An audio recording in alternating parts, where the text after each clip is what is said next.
I spent graduation day with a burger in my hand and no one to clap for me. No cheers, no hugs, just ketchup on my sleeve and silence in my beat-up car. Then someone knocked on my window and everything changed. If you've ever sat alone when the world said you should be celebrating, you might find a piece of yourself in this story. Before we jump in, take a second to hit that like button and subscribe. We've got stories that don't just tug on your heartstrings, they rip the whole cord out. Now let's get into this one about empty seats, surprising company, and the people who show up when no one else does. I didn't plan to spend my graduation in a dusty old Camry parked behind the gym, but there I was, burger going cold in one hand, a half-flattened soda in the other.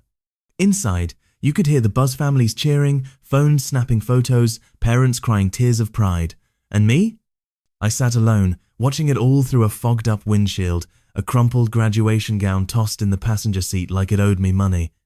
My diplômé, the one I worked night shifts and skipped meals, sat unopened in my lap. All around me, kids were getting wrapped in hugs, kissed on foreheads, shoved into cars bound for steak, dinners and family parties. I'd mailed out invites, too. One went to my dad's last mailing address in Nevada, another to my mom's halfway house in Washington, and a third to my brother, who'd stopped answering my texts sometime around February. You can probably guess the result: nothing. No RSVP, no voicemail, just a thick silence that sat heavier than any speech that day. Mr. Eddington, the principal, had called my name just like he did for everyone else. I walked the stage, gave him a handshake that felt weirdly sweaty, and even faked a grin for the school photographer. There were some claps, probably from a few teachers who knew what kind of storms I'd waded through to get here, but when I scanned the crowd, no one stood, no one waved, no signs, no family. So I did the only thing that made sense. I changed in the bathroom, ditched the gown, slipped out the back, and hit the first drive-through I saw. Saturday there in the lot, shoving fries into my mouth like they could fill the hole I was trying to pretend didn't exist. That's when I nearly jumped out of my skin. A knock, right on my window. I choked a little on a bite of burger, coughing crumbs all over my hoodie. There stood Mr. Eddington, still dressed like Hogwarts faculty, looking at me through the glass with something between concern and curiosity. I hesitated, rolled down the window, waiting for him to deliver the standard "You should be inside with your classmates" speech. Instead, he asked, "Mind if I sit with you?" And before I could even shrug, he was already walking around the car, pulling open the passenger door. I scrambled, grabbing my robe and chucking it into the back seat, pushing aside crushed energy drink cans and old textbooks. Sorry about the mess," I muttered. "I've seen worse," he said, grinning as he folded himself awkwardly into the passenger seat, his ceremonial robes puffing up like a defeated parachute. "You clearly haven't been in the staff lounge after Pizza Friday." For a minute, we just sat there, me holding my half-eaten burger, him adjusting his robes like they were attacking him. I didn't know what to say, Mr. Eddington wasn't exactly known for small talk. I'd only been in his office twice. Once when I skipped class to finish a scholarship essay, and again when he told me I was smart enough to be top of the class if I actually slept occasionally. "You know," he said finally, staring out the windshield, "I noticed you weren't at the reception." I shrugged and took a bite to delay answering. Wasn't really feeling the whole party vibe. "Fair," he nodded.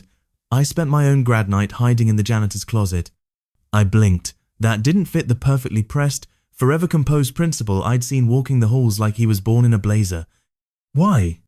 He chuckled softly. "My parents were in a full-volume fight over custody right in the middle of the reception, public enough to make the local paper. I figured disappearing was easier." "Wow, that sucks," I offered lamely. "It did," he agreed. "But I realized later it wasn't really about them. That day belonged to me." I gave a hollow laugh. "Yeah, well, today isn't about anyone for me." "No audience? No problem?" he asked, finally turning to face me. Then his voice softened. "I've seen your file, Jay. I know what you've juggled. Working graveyard shifts at that packaging plant while pulling off a near-perfect GPA? Most adults can't even pull that off." I shifted in my seat, uncomfortable. I hated talking about that stuff. Since I'd been living on my own, it had all blurred together: naps in the school library, sneaking showers at the gym, getting through one quiz at a time with the weight of a life no teenager should have to carry. "It's not a big deal," I muttered. "Other kids have it worse."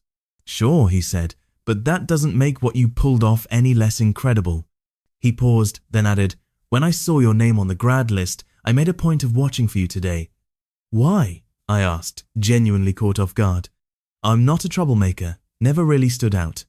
He leaned forward slightly. "Because 4 years ago, a counselor at your middle school called me. She told me you might not make it, said your home life was unraveling, you'd missed too many days. The odds weren't great." I remembered. That year was hell. Mom's addiction got worse. Dad disappeared. We got kicked out. I bounced between couches until my brother let me sleep on his floor until that got old for him too. "Yeah, well," I said, trying to swallow the lump rising in my throat. "Spite's a hell of a motivator." Mr. Eddington laughed for real this time. "No doubt, but it takes more than spite to make it where you did. Take something real." We both went quiet again. The sounds of parties and laughter still floated across the lot. My burger sat forgotten in my lap, soggy and cold. "You know what I think?" he said after a minute. "I think sometimes we focus so much on who isn't there, we forget who was there the whole time." "No offense," I said, sharper than I meant to, "but I've been pretty much on my own." "Have you?" he said gently.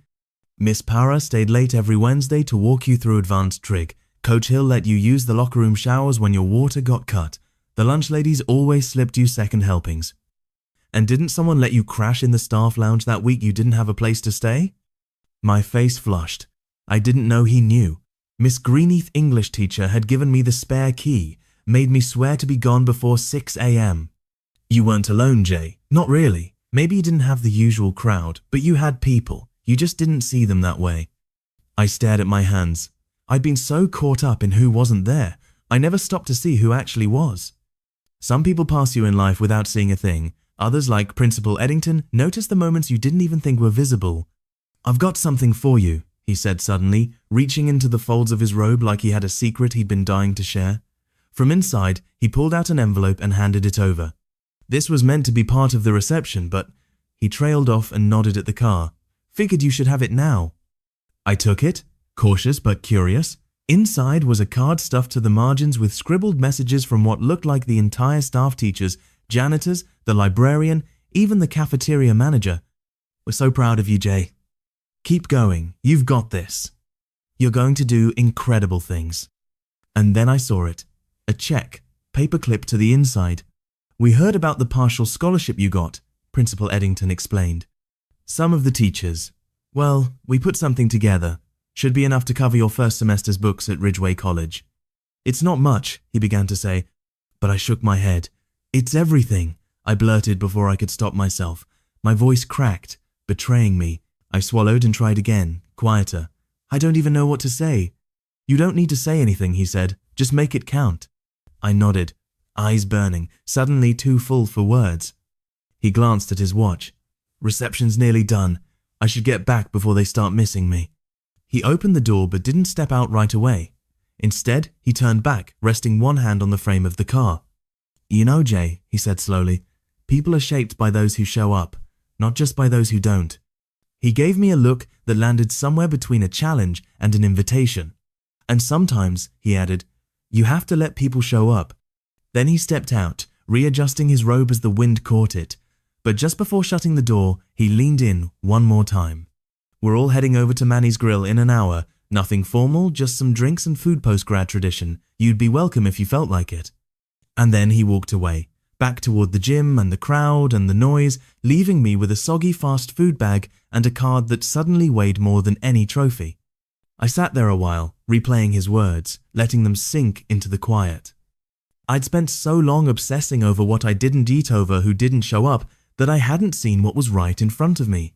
The help, the late nights teachers spent on my essays, the lunches that quietly came with extra portions,